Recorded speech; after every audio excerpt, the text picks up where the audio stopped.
ప్రేమించే నా పిఠాపురం ప్రజల మధ్యలో పక్కగా ఆయన మేము గెలిపించుకుంటాం. 1,00,000 ఓట్ల మెజార్టీతో పక్కగా నెగ్గించుకుంటాం. ఆయన పవన్ కళ్యాణ్ గారు తప్పగా నెగ్గుతారండి. ఏదో అవ్వ సార్, మేమైతే 90% గీత సార్. మాకు 2024 కూడా జగన్మోహన్ రెడ్డి గారు సీఎం అవుతారు కాబట్టి మేమంతా పవన్ కళ్యాణ్కి వేస్తాం. పిఠాపురం 2024 ఆంధ్రప్రదేశ్ అసెంబ్లీ ఎన్నికల్లో ఎక్కువగా వినిపించిన పేరు. ప్రతి ఎన్నికల్లో ఏదో ఒక నియోజకవర్గం పార్టీలకు ప్రతిష్టాత్మకంగా మారుతుంది. అలాగే ఈసారి కూడా ఎన్నికల్లో అత్యంత ప్రతిష్టాత్మక నియోజకవర్గం పిఠాపురం. ఈ ఎన్నికల్లో రాజకీయం అంతా పిఠాపురం చుట్టూ తిరగడానికి ప్రధాన కారణం పవన్ కళ్యాణ్ గారే. పవన్ కళ్యాణ్ గారు పిఠాపురం నుంచి పోటీ చేస్తున్నట్టు ప్రకటించిన వెంటనే ఒక్కసారిగా పిఠాపురం పేరు మారుమోగడం మొదలైంది. గత అసెంబ్లీ ఎన్నికల్లో ఓటమి పాలై అసెంబ్లీకి రాలేకపోయిన పవన్ కళ్యాణ్ గారు ఈసారి ఎలాగైనా గెలవాలి అనే సంకల్పంతో పిఠాపురాన్ని ఎంచుకున్నారు. ప్రతిపక్ష కూటమికి సంబంధించిన ముఖ్య నేతల నియోజకవర్గాల్లో ఎలాగైనా పాగా వేయాలని ఎదురుచూసిన అధికార పార్టీ కూడా పవన్ కళ్యాణ్ గారు పిఠాపురం పేరు ప్రకటించిన వెంటనే పిఠాపురం మీద ప్రత్యేక దృష్టి పెట్టిన అధికార పార్టీ పవన్ కళ్యాణ్ గారిని ఓడించడమే లక్ష్యంగా పనిచేసింది. ముఖ్యంగా పవన్ కళ్యాణ్ గారి రాజకీయ భవిష్యత్ అంతా పిఠాపురం నియోజకవర్గం మీద ఆధారపడి ఉండటంతో పిఠాపురం ఈ ఎన్నికల్లో హాట్ సీట్గా మారింది. కాబట్టి అసలు పిఠాపురంలో రాజకీయ సామాజిక సమీకరణాలు ఎలా ఉన్నాయి, పవన్ కళ్యాణ్ గారు ఆచితూచి పిఠాపురాన్ని ఎంచుకోవడానికి కారణాలేంటి, పిఠాపురంలో పవన్ కళ్యాణ్ గారితో పాటు బరిలో ఉన్న అధికార పార్టీ అభ్యర్థి వంగ గీత గారి నేపథ్యం ఏంటి, పిఠాపురంలో గెలుపు కోసం ప్రధాన పార్టీలు ఎలాంటి రాజకీయ ప్రయత్నాలు చేశాయి, పిఠాపురంలో పవన్ కళ్యాణ్ గారిని ఓడించేందుకు అధికార పార్టీ చేసిన ప్రయత్నాలేంటి, ఎవరికి గెలుపు అవకాశాలు ఎక్కువగా ఉన్నాయి అనే ఈ విషయాల్ని ఈ వీడియోలో మీకు స్పష్టంగా వివరిస్తాను. ఈ ఎన్నికల్లో రాజకీయ ఆసక్తిని పెంచిన పిఠాపురంలో ఎవరు గెలిచినా ఎవరు ఓడినా దానికి కారణాలు ఏమై ఉంటాయో ఈ ఒక్క వీడియోతో మీకు పూర్తి స్పష్టత వస్తుంది. అండ్ ముందుగా ఒక చిన్న గమనిక, ఈ వీడియోలో చర్చించే ప్రతి అంశం దాదాపు 2 నెలలుగా పిఠాపురంలో జరిగిన ఎన్నికల ప్రచారం, రాజకీయ పార్టీల వ్యూహాలు, అభ్యర్థుల బలబలాలు అన్నిటినీ గమనించి చెప్తున్న అంశాలే. ఇప్పటికే ఎన్నికలు అయిపోయాయి కాబట్టి ఈ వీడియో వల్ల ఏ పార్టీకి నష్టం కానీ లాభం కానీ ఉండదు. కాబట్టి కామెంట్ చేసే ముందు వీడియోని చివరి వరకు చూసి మీ అభిప్రాయాన్ని తప్పకుండా కామెంట్లో తెలపండి. అండ్ ఈసారి గెలిపేవరిది, పవన్ కళ్యాణ్ గారిదా వంగ గీత గారిదా, తప్పకుండా కామెంట్ చేయండి. అండ్ ఇలాంటి మరిన్ని ఇన్ఫర్మేటివ్ వీడియోస్ని మీ కొరకు తెచ్చేందుకు మీ సపోర్ట్గా ఈ వీడియోకి జస్ట్ లైక్ చేయండి చాలు. సో లేట్ చేయకుండా let's get into the video.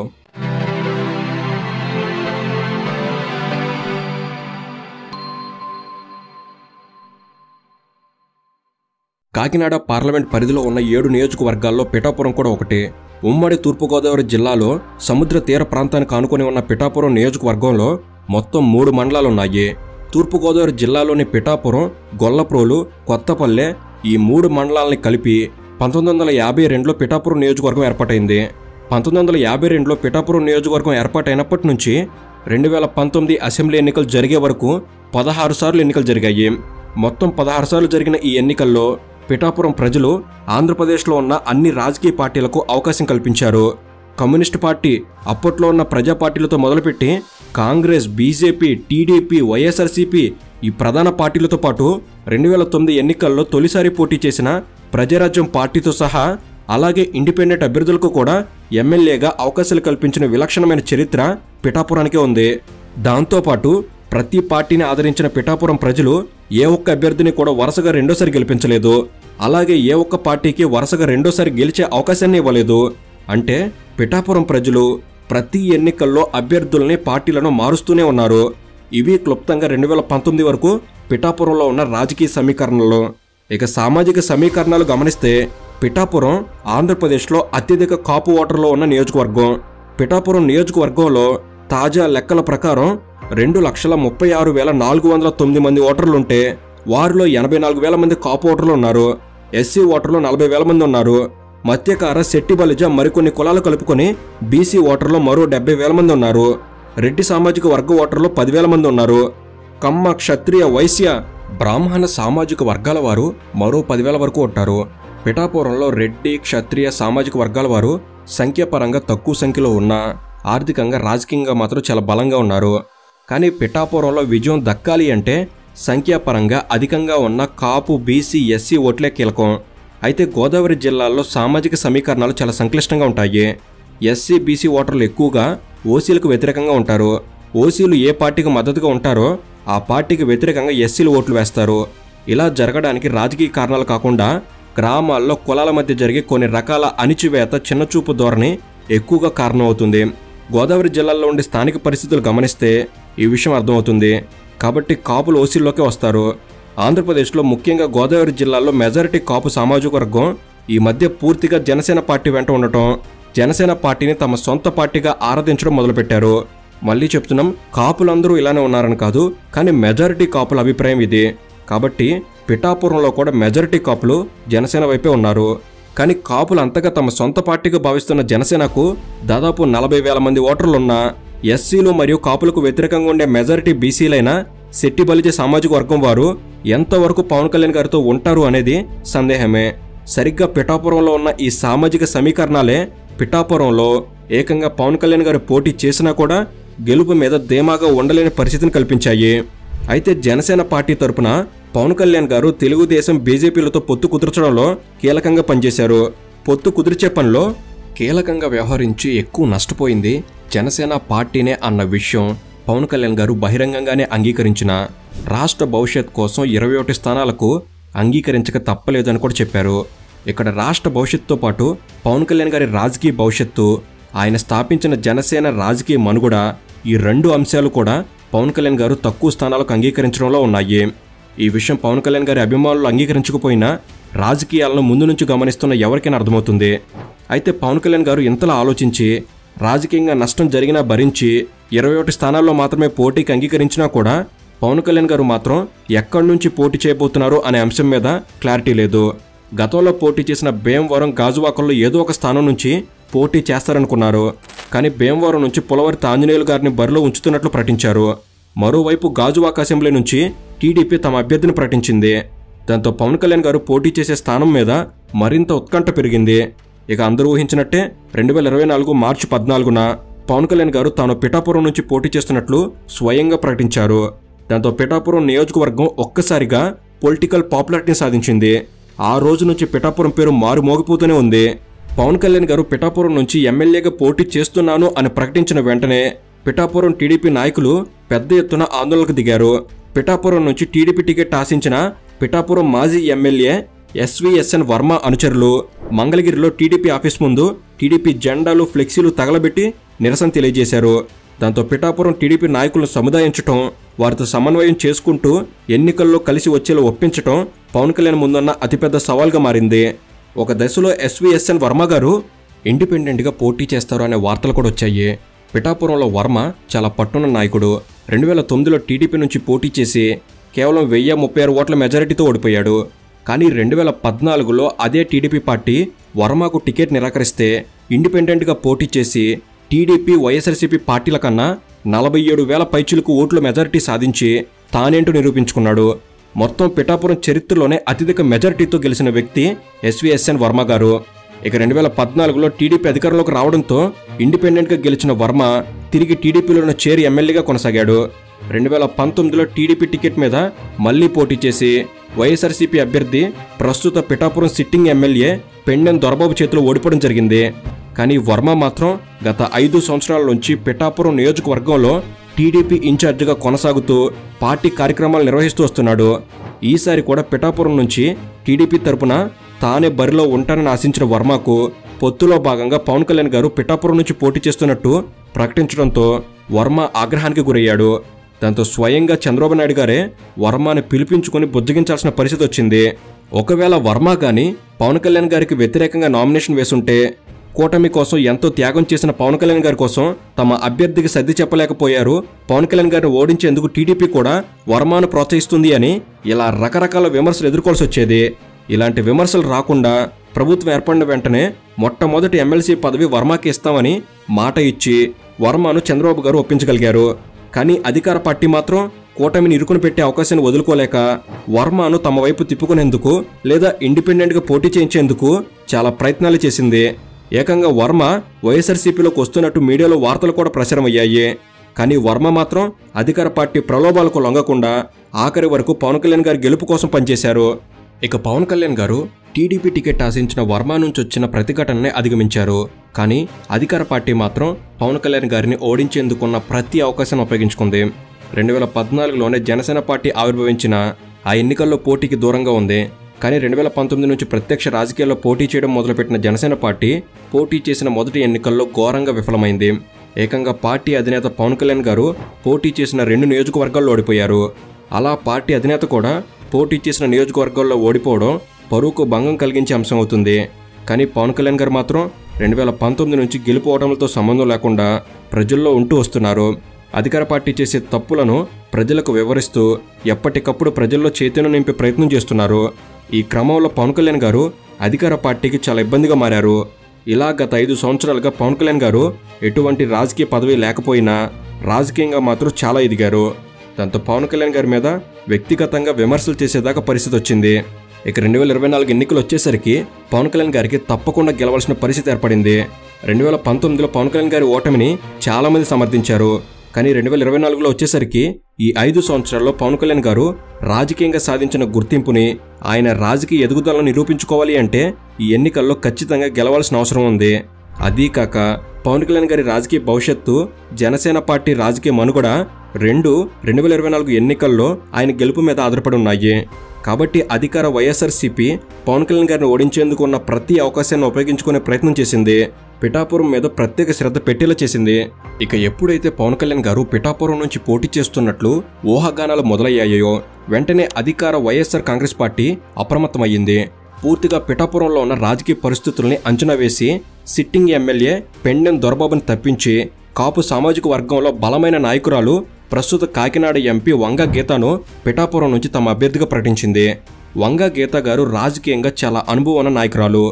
1993లో అంటే దాదాపుగా 31 సంవత్సరాల క్రితమే వంగ గీత గారి రాజకీయ ప్రస్థానం తెలుగుదేశం పార్టీలో మొదలైంది. తెలుగుదేశం పార్టీ తరపున 1995 నుంచి 2000 సంవత్సరం వరకు తూర్పుగోదావరి జిల్లా నుంచి జెడ్పీ చైర్పర్సన్గా పనిచేశారు. 2000 సంవత్సరంలో తెలుగుదేశం పార్టీ వంగ గీత గారిని ఏకంగా రాజ్యసభకు నామినేట్ చేసింది. 2006 వరకు వంగ గీత గారు రాజ్యసభ సభ్యురాలుగా కొనసాగారు. 2009లో చిరంజీవి గారు ప్రజారాజ్యం పార్టీని స్థాపించిన వెంటనే ఆ పార్టీలో చేరి 2009లో పిఠాపురం నుంచి ప్రజారాజ్యం పార్టీ టికెట్ మీద పోటీ చేసి గెలిచారు. 2009లో ప్రజారాజ్యం పార్టీ గెలిచిన 18 అసెంబ్లీ స్థానాల్లో పిఠాపురం కూడా ఒకటి. ఆ తర్వాత చిరంజీవి గారు ప్రజారాజ్యం పార్టీని కాంగ్రెస్ పార్టీలో విలీనం చేయడంతో వంగ గీత గారు కూడా కాంగ్రెస్ పార్టీలో చేరారు. 2019 ఎన్నికలకు ముందు వైఎస్ఆర్ కాంగ్రెస్ పార్టీలో చేరి ఏకంగా కాకినాడ పార్లమెంట్ నుండి పోటీ చేసే అవకాశాన్ని దక్కించుకున్నారు. 2019లో కాకినాడ నుంచి ఎంపీగా గెలిచి ప్రస్తుతం ఆమె కాకినాడ ఎంపీగా ఉన్నారు. కాబట్టి ఈ 31 సంవత్సరాల సుదీర్ఘ రాజకీయ జీవితంలో కాకినాడ పార్లమెంటు, పిఠాపురం నియోజకవర్గం వీటితో పాటు మొత్తం తూర్పుగోదావరి జిల్లాలో వంగ గీత గారు రాజకీయంగా అనుభవం, పలుకుబడి ఉన్న నాయకురాలే. కాబట్టి వైఎస్ఆర్సీపీ పవన్ కళ్యాణ్ గారి మీద పోటీకి పెట్టిన అభ్యర్థి పవన్ కళ్యాణ్ గారి కన్నా ఎక్కువ రాజకీయ అనుభవం ఉన్న వ్యక్తే. ఇక పవన్ కళ్యాణ్ గారిని ఓడించేందుకు వైఎస్ఆర్సీపీ మండలాల వారీగా ఇన్ఛార్జీలు నియమించింది. పిఠాపురం నియోజకవర్గంలో ఉన్న 3 మండలాలకు 3 ఎమ్మెల్యేలను ఇన్ఛార్జీలుగా నియమించింది. కొత్తపల్లి మండలానికి తుని ఎమ్మెల్యే దాడిశెట్టి రాజా, గొల్లప్రోలు మండలానికి కాకినాడ రూరల్ ఎమ్మెల్యే కురసాల కన్నబాబు, పిఠాపురం మండలానికి కాకినాడ సిటీ ఎమ్మెల్యే ద్వారంపూడి చంద్రశేఖర్, ఇలా 3 బలమైన వారికి ఒక్కో నియోజకవర్గ బాధ్యతలు అప్పగించి ఈ 3ని కోఆర్డినేట్ చేసేందుకు ఎంపీ మిథున్ రెడ్డికి ప్రత్యేక బాధ్యతలు అప్పగించారు. ఇలా వంగ గీతతో పాటు మరో 4 బలమైన నాయకుల్ని పిఠాపురంలో మోహరించి పగడ్బందీ ఎలక్షనీరింగ్ ప్లాన్ చేశారు. సాధారణంగా ఈ తరహా వ్యూహం ఉప ఎన్నికల్లో ప్రయోగిస్తారు. కానీ సాధారణ ఎన్నికల్లో ఒక పార్టీ ఒక నియోజకవర్గం మీద ఇంత ఫోకస్గా నాయకులను పెట్టి పనిచేయించడాన్ని బట్టి పవన్ కళ్యాణ్ గారిని ఓడించేందుకు అధికార పార్టీ ఏ స్థాయిలో వ్యూహం రచించిందో అర్థం చేసుకోవచ్చు. దీనితో పాటు కుల సమీకరణాలు పూర్తిగా వైఎస్ఆర్సీపీకి అనుకూలంగా పనిచేసేలా ఇతర నాయకుల్ని రంగంలోకి దింపింది. ముఖ్యంగా కాపు ఓటర్లు జనసేన వైపు వెళ్లకుండా కాపు సామాజిక వర్గంలో ముఖ్యమైన నేతలను కూడా పవన్ కళ్యాణ్ గారికి వ్యతిరేకంగా ప్రచారం చేయించారు. ముఖ్యంగా కాపు ఉద్యమ నేత ముద్రగడ్డ పద్మనాభం గారిని పార్టీలో చేర్చుకొని పవన్ కళ్యాణ్ గారికి పడే కాపు ఓట్లను ఆకర్షించే ప్రయత్నం చేశారు. ముద్రగడ్డ పద్మనాభం గారు ఏకంగా పవన్ కళ్యాణ్ గారిని పిఠాపురంలో ఓడించకపోతే నా పేరు పద్మనాభరెడ్డి అని మార్చుకుంటా అని శపథం చేసి మరీ ప్రచారం చేశారు. దాంతోపాటు జనసేన, టీడీపీ నాయకుల్ని పూర్తిగా అధికార పార్టీ వైపు తిప్పుకున్నారు. 2019లో జనసేన నుంచి పోటీ చేసి 28,000 ఓట్లు సాధించిన మాకినేడు శేషకుమారి గారిని వైఎస్ఆర్సీపీలో చేర్చుకున్నారు. వీటితో పాటు కులాల వారీగా సమావేశాలు ఏర్పాటు చేసి చిన్న చితక నాయకుల్ని పూర్తిగా పవన్ కళ్యాణ్ గారికి వ్యతిరేకంగా పనిచేసేలా చేశారు. ఇక ఇవన్నీ ఒక ఎత్తు అయితే ప్రచారంలో అత్యంత కీలకమైన ఆఖరి రోజు జగన్మోహన్ రెడ్డి గారు ప్రచారం చేసేందుకు ఎంచుకున్న నియోజకవర్గం పిఠాపురం. ఏ నాయకుడైనా ఆఖరి రోజు సొంత నియోజకవర్గంలో ప్రచారం చేయాలి అనుకుంటాడు. కానీ జగన్మోహన్ రెడ్డి గారు ప్రచారం చివరిలో పిఠాపురాన్ని ఎంచుకోవడం ఆయన పవన్ కళ్యాణ్ గారిని ఓడించేందుకు ఎంత తహతహలాడుతున్నారో అర్థం చేసుకోవచ్చు. అదీ కాక గీతా గారిని గెలిపిస్తే ఆమెను డిప్యూటీ సీఎం చేస్తా అని పిఠాపురం ప్రజలకు మాట ఇవ్వడం కూడా జగన్మోహన్ రెడ్డి గారు పిఠాపురాన్ని ఎంత సీరియస్గా తీసుకున్నారో అర్థం చేసుకోవచ్చు. ఇలా పవన్ కళ్యాణ్ గారి ఓటమే లక్ష్యంగా వైఎస్ఆర్సీపీ పనిచేసింది. నిజానికి వైఎస్ఆర్సీపీ పవన్ కళ్యాణ్ గారిని ఓడించేందుకు చేసిన ఏ పనైనా రాజకీయాల్లో బలమైన ప్రత్యర్థులను ఓడించేందుకు అన్ని పార్టీలు వ్యవహరించినట్లే వైఎస్ఆర్సీపీ కూడా వ్యవహరించింది. అయితే రాజకీయ వ్యూహాలతో పాటు వంగ గీతా గారికి పిఠాపురంలో కలిసొచ్చే అంశాలు చాలానే ఉన్నాయి. వాటిలో మొదటిది స్థానికత. పవన్ కళ్యాణ్ గారితో పోల్చుకుంటే వంగ గీత గారు స్థానికంగా ప్రజలకు బాగా తెలిసిన వ్యక్తి మరియు అందుబాటులో ఉండే వ్యక్తి. గతంలో పిఠాపురానికి ఎమ్మెల్యేగా పనిచేసిన అనుభవం కూడా గీత గారికి ఉంది. స్వతహాగా కాపు సామాజిక వర్గానికి చెందిన వ్యక్తి కావడంతో పూర్తిగా కాపు ఓట్లని జనసేనకు పడకుండా అడ్డుకోగలదు అనే అభిప్రాయాలు కూడా ఉన్నాయి. దాంతోపాటు పిఠాపురం నియోజకవర్గంలో కాపులకు వ్యతిరేకంగా ఉండే బలిజా ఎస్సీ ఓట్లు చాలా వరకు వైసీపీకే అనుకూలంగా పడే అవకాశాలు ఉన్నాయి. కాబట్టి ఇది కూడా గీత గారికి కలిసొచ్చే అంశమే. దాంతోపాటు వైసీపీకి అనుకూలంగా ఉండే రెడ్డి సామాజిక వర్గ ఓట్లు పిఠాపురంలో 10,000 వరకు ఉన్నాయి. వీటిలో మెజారిటీ గీత గారికి దక్కుతాయి అనే అంచనాలు కూడా ఉన్నాయి. దాంతోపాటు అన్నిటికన్నా ముఖ్యంగా ప్రభుత్వం అమలు చేసిన సంక్షేమ పథకాల లబ్ధిదారులు వైఎస్ఆర్సీపీకి ఓటు వేస్తారనే ధీమా కూడా గీత గారికి ఉంది. గీత గారిని గెలిస్తే డిప్యూటీ సీఎం చేస్తాను అని జగన్మోహన్ రెడ్డి గారు ప్రకటించడం కూడా కలిసి వస్తుంది అని వైఎస్ఆర్సీపీ వారు భావిస్తున్నారు. ఇలా అధికార పార్టీ ఎంత బలమైన వ్యూహాలు అమలు చేసినా కూడా పవన్ కళ్యాణ్ గారికి పిఠాపురంలో అనుకూలంగా మారే విషయాలు చాలా ఉన్నాయి. వాటిలో ముఖ్యమైనది పిఠాపురం నియోజకవర్గంలో అత్యధికంగా దాదాపు 80,000 పైచులకు ఉన్న కాపు ఓటు బ్యాంకు. వంగ గీత గారు, ముద్రగడ్డ పద్మనాభం గారు, ద్వారంపూడి చంద్రశేఖర్, కురసాల కన్నాబాబు వీరంతా కాపు నాయకులే అయినా వీళ్ళెవరూ పవన్ కళ్యాణ్ గారి లాగా సొంతంగా స్వేచ్ఛగా నిర్ణయాలు తీసుకోలేరు. ఈ నాయకులంతా వైసీపీలో జగన్మోహన్ రెడ్డి గారి వద్ద ఆయన చెప్పినట్టు వినాల్సిందే. కాబట్టి మెజారిటీ కాపు వర్గం అంతా పవన్ కళ్యాణ్ వెంటే ఉంటారు అనేది జనసేన నాయకుల అభిప్రాయం. ఇక అదీ కాక పిఠాపురం ప్రజలు పవన్ కళ్యాణ్ గారిని తమ ఎమ్మెల్యేగా ఎన్నుకుంటే జగన్మోహన్ రెడ్డి గారికి పులివెందుల్లాగా, చంద్రబాబు నాయుడు గారికి కుప్పంలాగా భవిష్యత్తులో పిఠాపురం కూడా పవన్ కళ్యాణ్ గారికి శాశ్వత నియోజకవర్గంగా మారుతుంది. దాంతో నియోజకవర్గం అభివృద్ధి చెందే అవకాశం ఉంటుంది. కాబట్టి ప్రజలు పవన్ కళ్యాణ్ గారిని గెలిపిస్తారు అని చాలా మంది నమ్మకం. దీనితో పాటు వంగ గీత గారు 2009 నుంచి 2014 వరకు పిఠాపురానికి ఎమ్మెల్యేగా పనిచేశారు. కాబట్టి వంగ గీత గారికి ఒకసారి అవకాశం ఇచ్చిన పిఠాపురం ప్రజలు ఈసారి పవన్ కళ్యాణ్ గారిని గెలిపిస్తారు అనేది జనసేన పార్టీ విశ్వాసం. అయితే వంగ గీత గారు గెలిస్తే డిప్యూటీ సీఎం అవుతారు. కానీ పవన్ కళ్యాణ్ గారు గెలిస్తే కూటమిలో కీలకంగా వ్యవహరిస్తారు. ఒకవేళ కూటమి ప్రభుత్వం ఏర్పడితే పవన్ కళ్యాణ్ గారు ప్రభుత్వంలో కీలకంగా వ్యవహరిస్తారు. లేదా ఆయనే రాజకీయ పార్టీ అధినేత కాబట్టి ఆయన ప్రభుత్వంలో ఉన్నా లేకున్నా క్రియాశీల పాత్ర పోషించడం మాత్రం పక్కా. కాబట్టి ప్రజలు పవన్ కళ్యాణ్ గారిని గెలిపిస్తారు అనే నమ్మకం జనసేన పార్టీలో ఉంది. వీటితో పాటు ముఖ్యంగా పిఠాపురం గురించి ఇంత చర్చ జరగడానికి కారణమైన పవన్ కళ్యాణ్ గారికి పిఠాపురం యువతలో ఎక్కువ మంది పవన్ కళ్యాణ్ గారికి ఓటు వేసే అవకాశాలు ఉన్నాయి. ముఖ్యంగా పవన్ కళ్యాణ్ గారు నామినేషన్ వేసేటప్పుడు చేసిన ర్యాలీలో భారీ స్పందన కనిపించింది. కాబట్టి మెజారిటీ యువ ఓటర్లు ఖచ్చితంగా వారు మాత్రమే ఓటు వేయడం కాకుండా వారి వారి కుటుంబ సభ్యులతో కూడా ఓట్లు వేయించే అవకాశాలు ఉన్నాయి.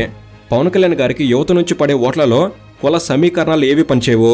ఎందుకంటే పవన్ కళ్యాణ్ గారికి యువతలో ఉండే క్రేజ్ గురించి ప్రత్యేకంగా చెప్పాల్సిన పని లేదు. పవన్ కళ్యాణ్ గారికి ఉన్న ఫాలోయింగ్ కూడా ఈ ఎన్నికల్లో ఉపయోగపడుతుంది. ఇక అన్నిటికన్నా ముఖ్యంగా కూటమి వల్ల పవన్ కళ్యాణ్ గారికి టీడీపీ, బీజేపీ ఓటు బ్యాంక్ కూడా కలిసి వస్తుంది. 2019లో టీడీపీ అభ్యర్థి వర్మకు 68,000 ఓట్లు వచ్చాయి. జనసేన పార్టీకి 28,000 ఓట్లు వచ్చాయి. బీజేపీకి 1,000 ఓట్ల వరకు వచ్చాయి. కాబట్టి 2019లో ఈ 3 పార్టీలకు కలిపి పడ్డ ఓట్లు 97,000. కానీ వైసీపీకి పడ్డ ఓట్లు 83,000. అప్పట్లో 3 పార్టీలు వేరువేరుగా పోటీ చేయడంతో వైసీపీ ఎక్కువ ఓట్లు సాధించింది. కానీ ప్రస్తుతం 3 పార్టీలు కలిసి పోటీ చేశాయి. కాబట్టి ఆయా పార్టీలకు గతంలో పడ్డ ఓట్లను కాపాడుకున్న పవన్ కళ్యాణ్ గారు సునాయాసంగా గెలుస్తారు అనే అంచనాలు ఉన్నాయి. గతంలో వైసీపీ వేవ్ బలంగా ఉండటం వల్ల ఆ పార్టీ విజయం సాధించింది. కానీ ప్రస్తుతం ప్రభుత్వం పట్ల ప్రజల్లో కాస్త వ్యతిరేకత కూడా తోడైంది అని జనసేన పార్టీ నమ్ముతుంది. కాబట్టి వైసీపీకి 2019లో కన్నా తక్కువ ఓట్లు వస్తాయనే నమ్మకం జనసేన పార్టీలో కనిపిస్తుంది. అయితే ఎవరి వ్యూహాలు ఎలా ఉన్నా, ఎవరి బలబలాలు ఎలా ఉన్నా, ఎవరి అంచనాలు ఎలా ఉన్నా ప్రజలు మాత్రం ఇప్పటికే ఓట్లు వేసేశారు. మొత్తం తూర్పుగోదావరి జిల్లాలోనే అత్యధిక పోలింగ్ పర్సంటేజ్ పిఠాపురంలో నమోదైంది. 2,36,409 ఓట్లకు గాను 2,04,811 మంది ఈసారి ఓటు వేశారు. ఎప్పుడూ లేని విధంగా 86.63% పోలింగ్ నమోదైంది. 2019లో నమోదైన పోలింగ్ శాతంతో పోల్చుకుంటే ఈసారి దాదాపు 6% ఎక్కువగానే పోలింగ్ పర్సంటేజ్ నమోదైంది. ఇదంతా పవన్ కళ్యాణ్ గారిని గెలిపించేందుకు ప్రజలు చూపించిన ఆసక్తే అని జనసేన పార్టీ నమ్ముతుంటే, వైసీపీ మాత్రం ప్రభుత్వం మీద ఉన్న సానుకూలతే అని ప్రచారం చేస్తుంది. కాబట్టి ఎవరి నమ్మకాలు ఫలిస్తాయి, ఎవరి ప్రచారాలు నిజమవుతాయనే విషయం తేలాలి అంటే జూన్ 4న ఫలితాలు వచ్చే వరకు ఆగాల్సిందే. ఇక్కడ మేము మళ్ళీ చెప్పే విషయం ఏమిటంటే, ఇదంతా పిఠాపురంలో ఎన్నికల సందర్భంగా జరిగిన రాజకీయం మాత్రమే. కేవలం గ్రౌండ్ లెవెల్లో జరిగిన విషయాలను మీ ముందుకు తీసుకొచ్చాం.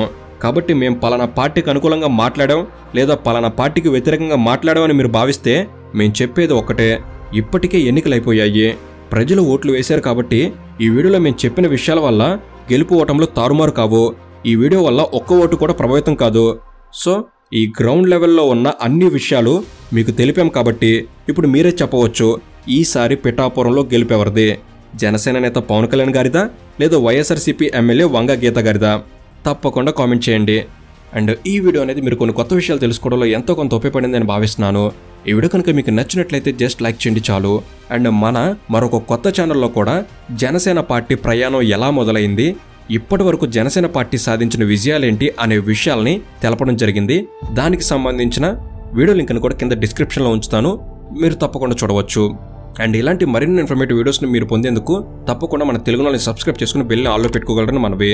Thank you for watching. Have a good day.